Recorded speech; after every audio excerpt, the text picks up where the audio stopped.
Hi, my name is Kevin and I collect old irons. In this video we'll talk about a small portion of the wide range of coal irons from Europe.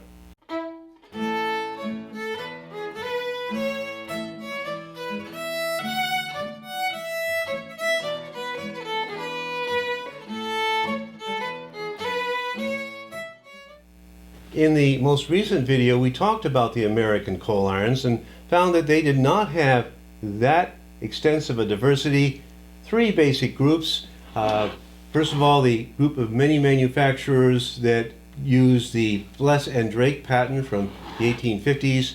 The second group, similar in general structure, are the manufacturers that use the Pease iron from patents 1880s and into the early 1900s. And the third group being a range of smaller companies that produced various coal irons in the 1910 to maybe 1930 or so. The European coal irons go back to the 1600s, which, if you think about it, is maybe a total temporal range of 400 years. The European irons also come from different countries, each with their own traditions. Some of these general styles had a wide geographic range that crosses over current national boundaries. My collection of European irons in general is rather modest. I have picked up some representative types that are generally inexpensive. There are many of the old European irons that are quite pricey. These are out of my price range, though I have shown some of these elite types in previous videos using stuff from other people's collections. By and large, the early European irons do not have a manufacturer's name or a patent date, oftentimes no markings at all, and quite frequently even the country of origin is uncertain. Good information on European irons is not readily available to the American reader, but the best book, I think, on European irons in the English language, at least available to us as Americans, is Glissman's The Evolution of the Satiron.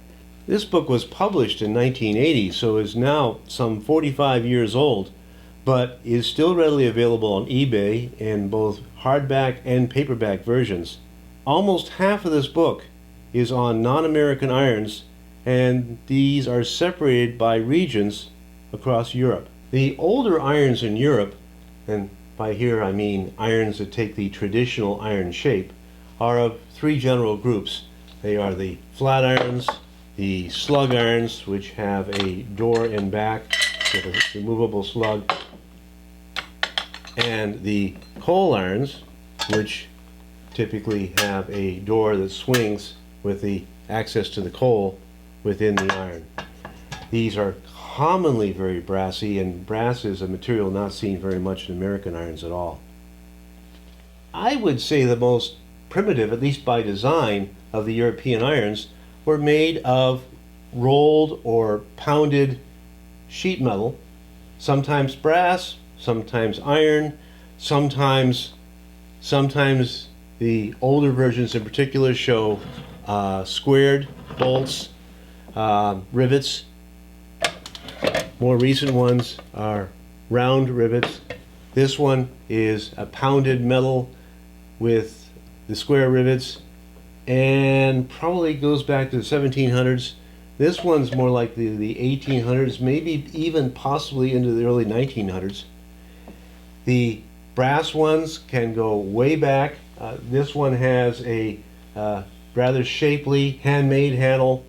This one is a machine-made handle and is much later, maybe early 1900s, but there is some repair work on the handle and some blackness on the sides and on the inside showing that this was used. These are now still available in Belgium, for example, as items for the tourists, and those are modern made. They tend to be soldered, and you can recognize that solder. Some of the older versions show welding. This is a specimen that is a recent addition to my collection.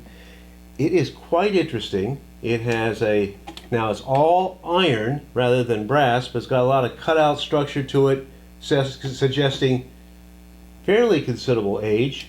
It has an old style handle, and it has on the latch a rooster design. Really, really pretty. And in a previous video, or several videos actually, we talked about the strategies of bidding for these irons at the auctions, and one of the points that I've made is to consider opportunities, and this was an opportunity. This was an iron that I wasn't expecting to buy. I expected it to go for some fairly considerable amount of money, but just in case, I marked it in my notes as one to pay attention to, and here it came up, $40. So again, you can find some very spectacular, interesting pieces if you play it right.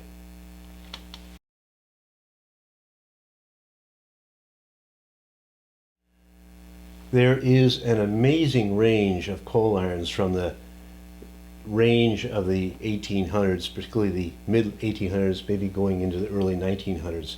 By and large, these do not have markings. Sometimes the countries are uncertain. This is Swiss. I can see the cross there. It has a latch in the front, has some vents in the sides. In the German, Austrian traditions, and picked up elsewhere as well, you find a wide range of items that have these various latches in the front, oftentimes a human head, sometimes an animal, sometimes a religious theme. This one is interesting because it's brass. This one is interesting to me because it has the original paint, and the style of the paint suggests to me this one might be English. And this is one has Venus on it, and some of you know that I have an astronomy interest. And then this one has a dragon. Again, Germanic, but also keep in mind the boundaries of Germany have extended, contracted over the centuries as well, and so these can now be found across Poland, Russia, and other places.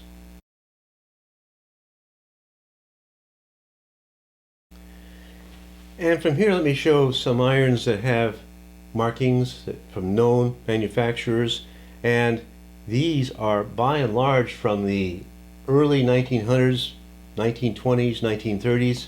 This is the Willem Shabad. This is from Hungary. This very stylized handle is very common to European irons of the 1900s. This one's unusual. First of all, it has a chimney that can be moved left or right depending on whether you're right or left-handed, and it also has, let's see, I'll move it this way to pull out the tray, which has all my ashes. Now I can dump those off, put some more hot coal into there. This is the Max Elb from Germany, but apparently made in other manufacturers across Europe. It's got some older kind of themes to it, but again, it is, I think, early 1900s. You can lift it from the back. Coal will be laid into there, and you have to also sort of push this forward to then close it down.